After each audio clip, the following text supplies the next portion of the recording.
Bastien Millot, bonjour. Bonjour. Pour votre dernière chronique, Bastien, de cette émission, parce que vous partez en vacances, vous voulez dresser le bilan de 3 saisons écoulées. Absolument, Jean-Marc. Et pour cette dernière chronique, je suis sûr que Michel Simès me pardonnera exceptionnellement de l'occulter plutôt que de l'ausculter, d'autant que j'ai déjà pratiqué l'opération sur lui ces dernières années en éclusant à son sujet tous mes meilleurs médicalembours.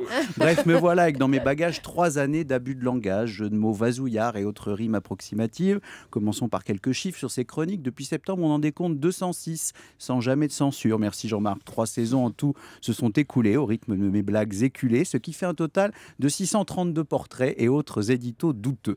Il faut bien l'avouer, pour équilibrer avec la méchanceté présumée de Jean-Marc Morandini, c'est l'inverse dans la vraie vie, je le dis aux auditeurs, je me suis débrouillé pour ne pas trop me brouiller avec nos invités en préférant les contrepétries de bonnes intentions. J'ai toujours veillé à ce que mes homonymies ne provoquent pas d'inimitié et j'ai remplacé les bons mots moqueurs par une pincée de beaux moqueurs, une vraie torture ou plutôt une maladie chronique. Alors, j'imagine, Bastien, que vous trouvez l'inspiration. Ça n'a pas toujours été facile. C'est le moins qu'on puisse dire, Jean-Marc. Imaginez ma douleur lorsqu'en plus, les invités reviennent se faire assaisonner à plusieurs reprises. Comme vous, Michel. L'an dernier, Jean-Marc m'interdisant ce jour-là de m'évader, me voilà obligé de me fader à nouveau la page Wikipédia de ce wikipédiatre, Wiki Otorino, laryngologiste. J'ai lucide, j'avais envie de crier orage, au désespoir, ORL ennemi.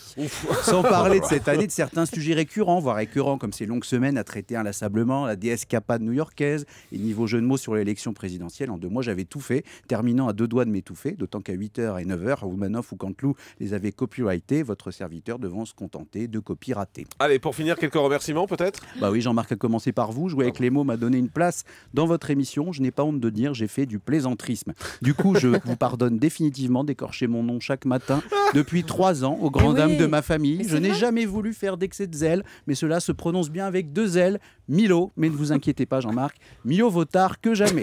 Merci aussi à vous, ma chère Julie. Depuis que j'ai posé ici mes mots valises, vous avez eu la gentillesse de rire à mes blagues réussies et la politesse de sourire lorsqu'elles étaient ratées. Et en bonne experte de la langue française, vous avez joué un rôle pivot en me reprenant lorsque je m'enlisais dans une liaison ou que vous étiez en désaccord sur un accord. Une pensée aussi pour mes complices, Dora Nana et Romain Ambro, mon acolyte anonyme Bertrand Le Saint et pour notre formidable duo à la réalisation Corinne et Rémi, sans oublier Thomas Joubert, parfois obligé de rayer dans sa rubrique le dernier mot mes meilleures blagues qui étaient aussi ses plus mauvaises. Au final, ce matin, Jean-Marc, je ferme les vannes. Je crois que cette année, chacun a eu sa ration d'allitération et absorbé assez de calembouratifs. C'est donc le moment de faire une petite césure avant une nouvelle saison. Je vous souhaite un bel été et je reviens à la rentrée dans un nouvel exercice. Vous découvrirez en direct le lundi 27 août prochain dans quoi j'embarque Morandini. Effectivement, merci beaucoup Bastien Millot pour ces 3 années. On vous retrouve dans cette émission, bien sûr, à la rentrée, mais dans un tout nouvel exercice, comme vous l'avez dit. On aura l'occasion de vous en reparler. Et puis on vous retrouvera également sur l'antenne d'Europe 1 tous les samedis de l'été à partir du 7 juillet de 10h à 11h, accompagné de Wendy Bouchard pour l'émission Secret de Com. Bonnes vacances. Merci Jean-Marc. Rendez-vous le 27 août.